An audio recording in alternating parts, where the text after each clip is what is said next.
And thank you for accommodating me. I know Juliet, my colleague, did present this talk as part of our joint talk yesterday. So I've added a few additional slides. So apologies for those that have seen this talk yesterday.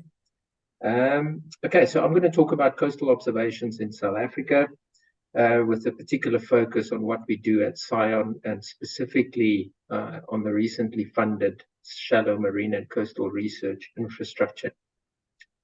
Just as a brief background, although Juliet probably spoke to this, SAEON consists of 6 nodes spread across the different biomes of South Africa, as well as a 7th node that is responsible for our data management. So I'm going to focus on the coastal aspects. We're based in Gqeberha, here on the Ocean Sciences campus of the Nelson Mandela University.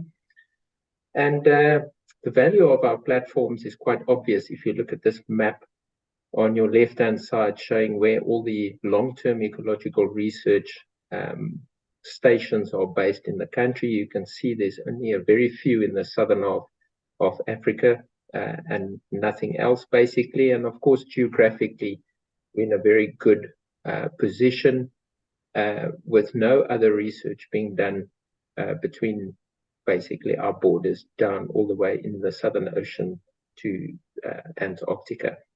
And the presentation yesterday by Juliet spoke about the South African polar research infrastructure that is being rolled out at the moment that focuses on the Southern Ocean and Antarctica.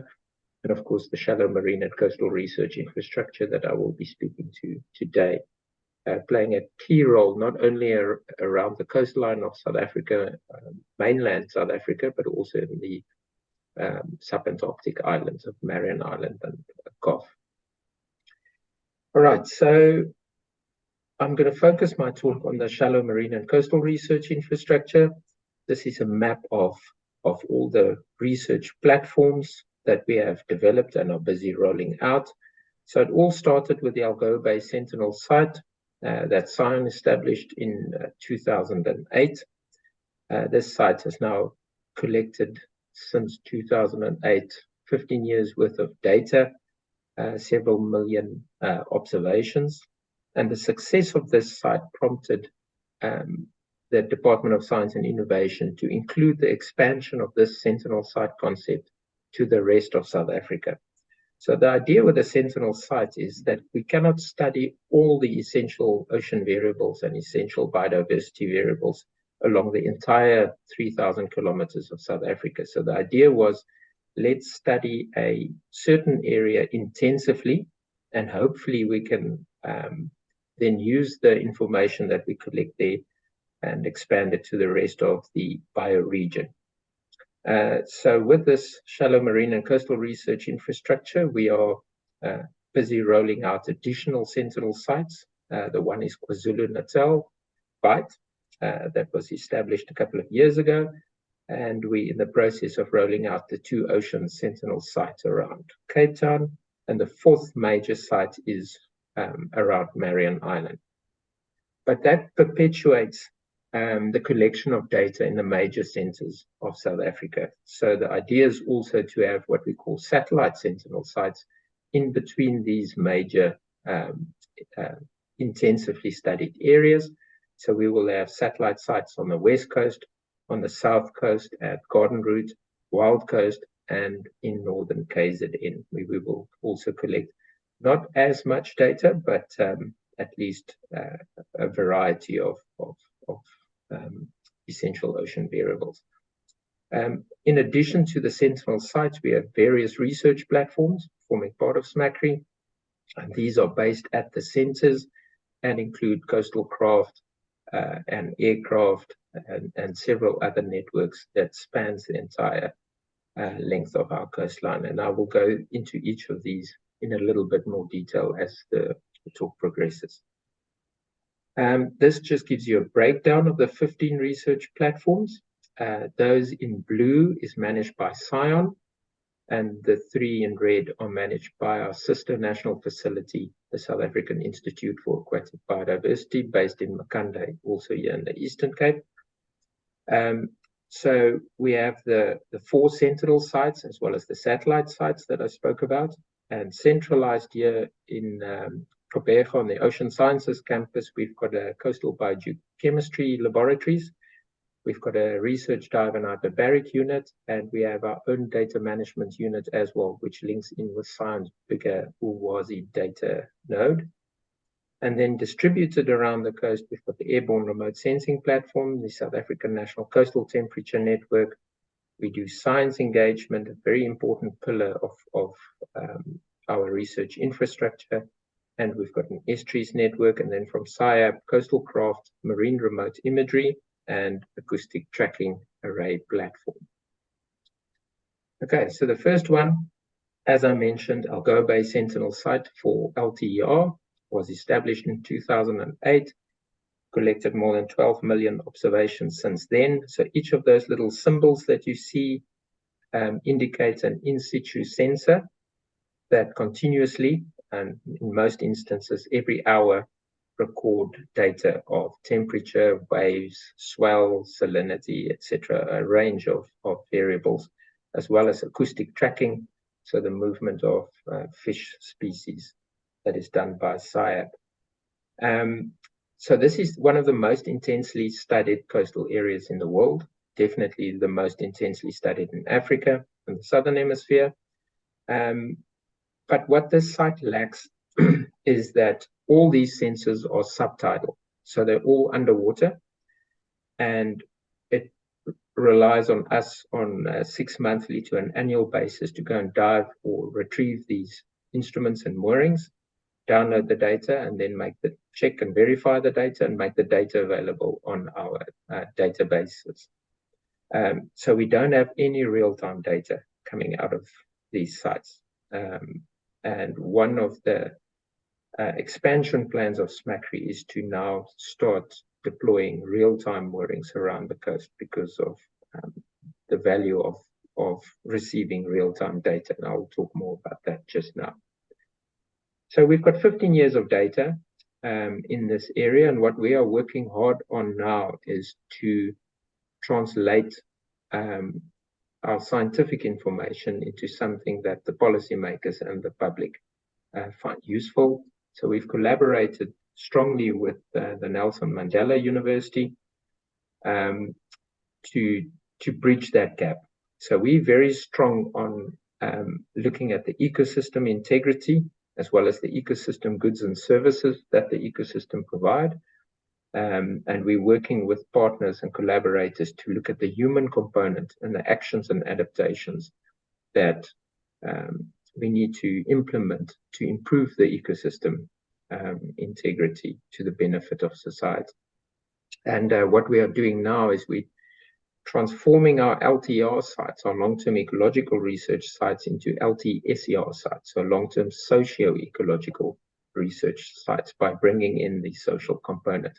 And for our new sites that we're busy rolling out, we're incorporating this right from the start, so that in the planning phase, we already include society and the needs of society when we design our long-term sentinel sites.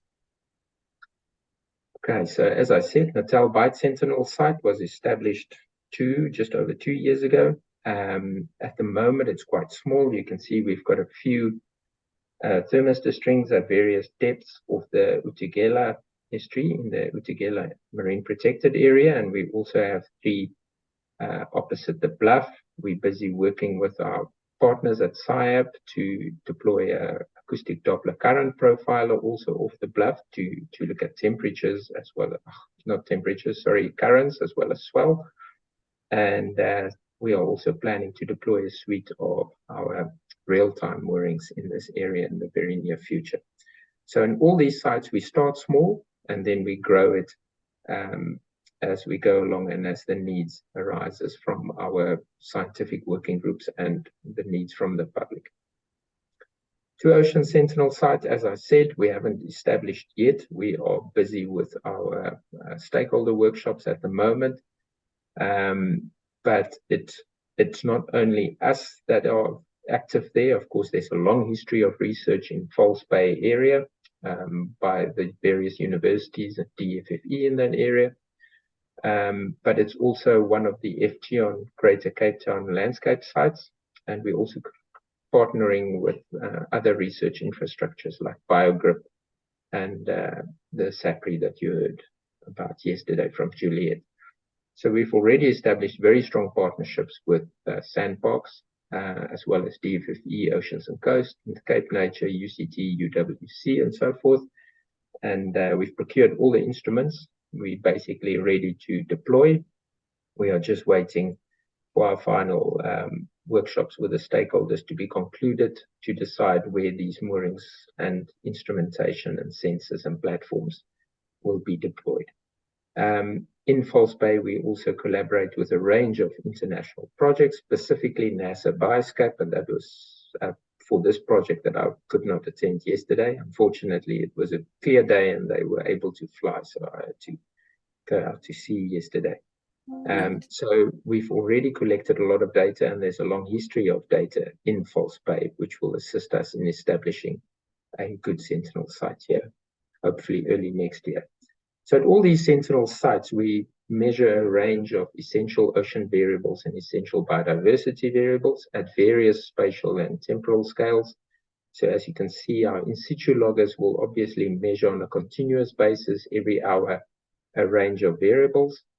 On a monthly basis, we go out into these Sentinel sites with our vessels to study the coastal pelagic ecosystem. So we collect all the physical, chemical variables at pre-selected stations, as well as the basic phytoplankton, zooplankton, biomass, community composition, biodiversity data as well. On a monthly basis, we also do sandy beach LTR. On a quarterly basis, we look at the various estuaries pelagic LTR program, as well as our benthic ecosystem LTR program. And then on an annual basis, and that all depends on the ecosystem, you know, how quickly an ecosystem changes will determine how often we measure and sample the ecosystem. So on an annual basis, we look at sea level rise in estuaries, airborne remote sensing, and our rocky shore LTR program. And as I mentioned, in between, we have the fourth Sentinel site, which is Marion. It's different to the others because it's not on the mainland. It is very inaccessible, can only be accessed once a year, maybe more than once a year if we're lucky, during the changeover cruises. We have, over the last 5 years, been collaborating with the University of Pretoria and CSIR. So we've got, in that collaboration, set up 17 sonic wind stations around Marion Island. We've got 5 years of data, and we will maintain this wind station network indefinitely into the future. We partner quite closely with DFFE, Oceans and Coasts, obviously, as the management authority on the island, as well as SMCRI and SAIAB. And we're also in the final stages of workshopping with the community what long-term observations should be included on Marion Island. Some of these that have been discussed so far include shallow UTRs that will form part of the South African National Coastal Temperature Network that I will also speak about, microcosm moorings that will send the data to us via satellite, full weather station on the windward side in collaboration with South African Weather Services, rocky shore transects, and several others. So this still needs to be rolled out. There was quite a delay, excuse me, in setting up this site, primarily because of restrictions imposed by COVID a couple of years ago. All right, and then our satellite Sentinel sites. We've got several planned on the West Coast. Our primary site on the West Coast is St. Helena Bay, where we will deploy several instruments. Just mentioned them there. On the South Coast, Walker Bay and Mossel Bay. Originally, it was just Mossel Bay, but in the last couple of years, Walker Bay came to the fore as an important area where changes in the pelagic ecosystem, particularly an increase in the amount of harmful algal blooms that occur there, threatening aquaculture facilities and mariculture facilities, particularly abalone farms. And there is this need from industry and society for us to add additional observations in that area so that we can better understand these changes taking place in our oceans. Garden route, along one of our long-term sites that's been going for more than 20 years, is Tsitsikamma National Park, where we also have a suite of instruments we're putting in on the Wild Coast. We don't have an exact site yet. We still need to decide on those, but it will likely be in a marine protected area where our instruments are more secure. And then Sodwana Bay, of course, in northern KZN, where we already have some instrumentation in, but we can expand the range of variables measured in that area as well. Okay, so one of our flagships, as I mentioned before, for SMCRI is the development of real-time moorings. So the first one is what we call SAEON. This is a big mooring floating on the surface with a full weather station and a suite of instruments, including partial CO2 and pH sensors for ocean acidification research and carbon research. We will have a seabird CTD, ADCP on the seafloor, a cabled VEMCO recorder so that we can in near real time measure fish movement and species movement around the coast of South Africa. We have a nitrogen, nitrite sensor as well that will be permanently deployed on this mooring, and all this data you will be able to view it on a website. So we are planning to deploy between 5 to 7 of these around the coast. These moorings, with all the sensors that we've already procured, in total cost of these moorings are in the region of between 8 and 10 million rand. So you can imagine that, you know, we can't put them everywhere around the coastline, and they have to be in areas where we are happy that there are eyes on, and that we can monitor these not only remotely but visually as well. But these moorings will provide us with very good near real-time data. We still need to decide at what intervals, probably hourly, where the public and industry and anyone else can go on a website and they can see in near real time what the currents are doing, what the swell is, what the visibility is in the water, chlorophyll A, movement of fish species around, and so forth. Obviously, the data will also be sent to our data management unit here on the Ocean Sciences campus, where we will check, verify, clean the data, and that data will then go on the database. So that's the data that the scientists most likely use in their research, although knowing what is happening in the ocean is very important for scientists as well in real time, so that they can plan their research. So we can see, for example, when there is a marine heat wave taking place, or when there is upwelling taking place and there's an increase in chlorophyll A response, showing that there's a bloom responding to the increase in nutrients in the system. So the plan is to put these at least at all the sentinel sites and possibly at other key sites around the coast of South Africa. This data will also be very valuable for forecasting, so the data can be used by the South African Weather Services Marine Forecasting section to check and verify their models, so that the data that they produce and the forecast they produced are more accurate.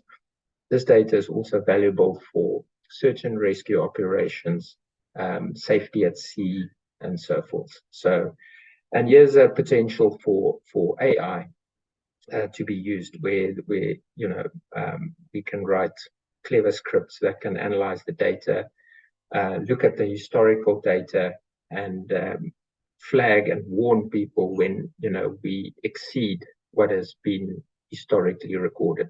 You know, for example, the swell exceeds a certain height, or the chlorophyll levels exceed a certain concentration, which means there's an harmful algal bloom, and we need to warn the aquaculture or mariculture facilities that they should not pump seawater and so on. So the second component of the real-time moorings that we're establishing, so similar with our sentinel sites, since we'll have only a few of these around the coastline, we would like to fill in the gaps in between, and we'll fill those gaps with what we call these micro coastal observation moorings, microcosms. These are little smart moorings, much smaller, about the size of a soccer ball, floats on the surface, wouldn't have a weather station on top, but it will provide power source from the sun that runs a suite of temperature sensors throughout the water column. We are hoping to add additional sensors that can also measure waves and swell, and these we will place. The plan initially is to procure about 35 of them that will deploy around the coast of South Africa to fill in the gaps between the much larger moorings. And this will also provide us with real-time data that will be very valuable for not only scientific purposes, but also for industry and fishing industry and public. All right, thank you. So the next platform is our biogeochemistry lab. It's fully equipped with state-of-the-art sensors. One of the main samples we collect at all our sites is for nutrient analysis, to look at the nutrient status of the ecosystem. This is also very important in water quality studies, especially in estuaries. We have a suite of instruments to look at chlorophyll A and the phytoplankton response in the water. We have a flash elemental analyzer to measure carbon, various species of carbon. In addition to what we have in the laboratory, we also have field instruments that we can take out into the field to measure carbon flux in our coastal environments, particularly in the blue carbon environments, such as salt marshes and mangroves. We have, of course, the plankton laboratories fully equipped to analyze and identify zooplankton and phytoplankton. These are state-of-the-art with all the latest technology to analyze these samples quickly, so that we can provide at least some information to the researchers quickly after we've collected the samples. But of course, we also have specialists that work on the identification of these species. We have a heavy metal analyzer, and we can study heavy metals in not only sediment, but also water and tissues. We have a microplastics, fully funded microplastics laboratory from CEFAS in the UK that we've set up, and we're busy setting up a LTR program for microplastics as well.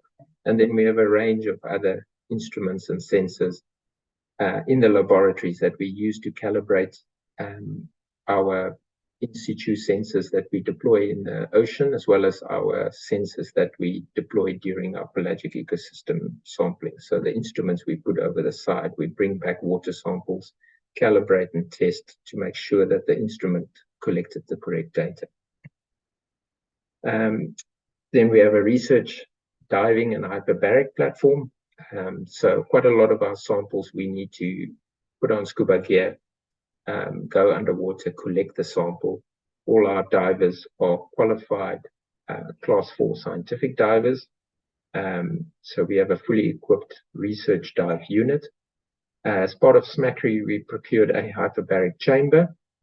This is a requirement under the Occupational Health and Safety Act diving regulations of 2022, that you're not allowed to be more than 22 hours away from a hyperbaric chamber. So for most of our research in the Eastern Cape, we were diving outside of the regulations. So that's why we procured this hyperbaric chamber. We have entered into a public-private partnership with a diving medical practitioner that is using this hyperbaric chamber for hyperbaric oxygen therapy, treating patients with wounds and so forth. It's been very successful partnership, been beneficial to both parties. the chamber has recently been used for the first diving medical emergency, which is good. So it's being used for what it was procured for. On campus as well, the Nelson Mandela University built a 8-meter dive tank that we will be using for not only the training of divers, but also for the testing of equipment and making sure that our divers are up to date and in date. All right, then our Estuaries Network. As you can see from all those logos, this is a partnership with various government departments, conservation agencies, and other research entities around South Africa.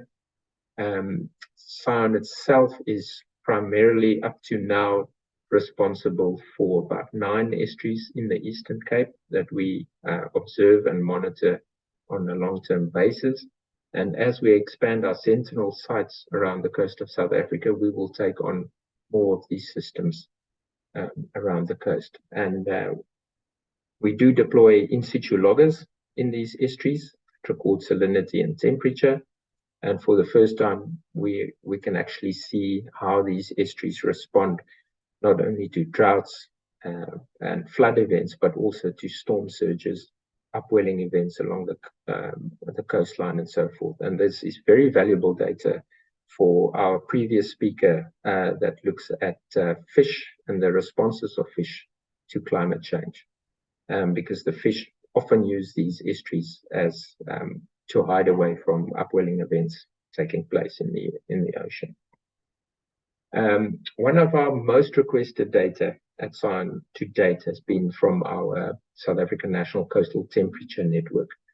There's about 173 loggers around the coast of South Africa. Most of these are maintained by us, although we have various partners from South African Weather Services, DFFE, and so forth as well. These are very shallow subtidal loggers, so they're in about 1 meter to max 3 meters depth, quite close inshore in gullies. But they've produced really valuable data for us and for the research community. An example is, this is just from 2021, the first few months of 2021. There was a big fish kill that Professor Warren Potts spoke about. In this event, temperatures on the Wild Coast went up to nearly 26 degrees following a marine heat wave. And you can see that warm temperatures was experienced along most of the east coast of South Africa. This was followed by a major upwelling event, so a cold snap. Temperatures dropped by more than 10 degrees. And this resulted in a lot of fish dying and washing up on shore as a result of thermal shock. So this data set is very valuable for scientists like Professor Potts to try and understand responses of fish to increases in these marine heat waves and cold snaps around the coast of South Africa. It's also very valuable for us to understand the variability of temperature around the coast of South Africa. Many studies have been done to show that temperatures are increasing with climate change or that they are decreasing. We know in South Africa that some areas are increasing and some areas are decreasing. It's not equal. This is an example of just 2 of our shallow UTR moorings. The one is from Buffels Bay in the Garden Route, and the other one is Cape Agulhas, and you can just see the differences. Although they respond similarly to the increases in temperature between winter and summer, you can see that the Buffels Bay and the Garden Route has got much higher variability. So the difference between the highest temperature and the lowest temperature is much wider than it is for Cape Agulhas. So the species and the fish that live in that area must be adapted to this high variability. And the importance of this data set is to maintain it in the long term so that we can see how things change. The next one is our airborne remote sensing platform. Juliet did speak about all these, so I'm not going to elaborate too much, but we've got a Glass Air Sportsman light sports aircraft. It's equipped with orthophoto, infrared, thermal, and LiDAR sensors. You can see that we have conducted 33 mapping surveys to date, of which 25 were orthomosaics. Our LiDAR sensor was only installed in June 2022, and since then we've conducted 11 LiDAR surveys and 21 coastal observation flights in the Western Cape, Eastern Cape, and KZN coastline.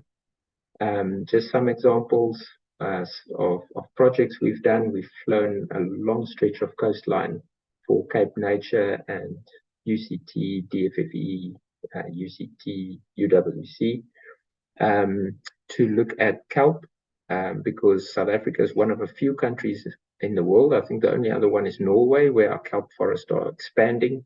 Kelp forests are disappearing all over the rest of the world, and we are very interested to understand why. I think we've got a good idea. It's because our water temperatures in this part of the coast is actually decreasing, so it's getting colder, so the kelp forest can expand, whereas in most other places, coastal temperatures are increasing. So we successfully surveyed kelp forest around the coast, that they could use this data to determine the extent of the kelp beds as well as kelp biomass. And this is also important for the industry that harvests kelp. We also surveyed the KZN coast. We firstly determined the estuarine functional zones, then we flew them and mapped all these systems using orthophotos. At the same time, we also added LiDAR elevation and contours for all those systems, stretching along a 75-kilometer coastal stretch, which will be used through the Blue Action Fund project to identify exotic species, to restore habitats, and for groundwater management of these important estuaries.